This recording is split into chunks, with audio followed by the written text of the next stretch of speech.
What are bid and ask prices? Ever wondered about bid and ask prices in the currency world? Let's break it down in simple terms. When you're in the currency market, you'll notice two prices for a currency pair: the bid and ask prices. The bid price is what a buyer is willing to pay for a product, and the ask price is what the seller wants for it.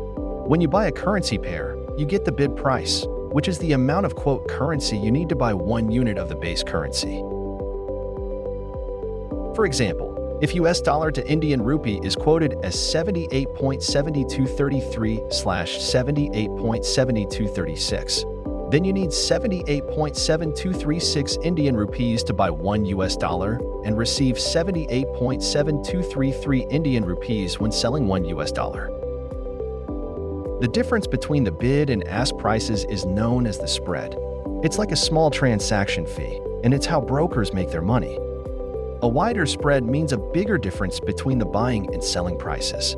This often signals a market with high volatility and lower liquidity. On the other hand, a tighter spread suggests a more liquid market with less volatility. Understanding bid and ask prices is crucial for currency trading. It helps you know the current market conditions and make informed decisions.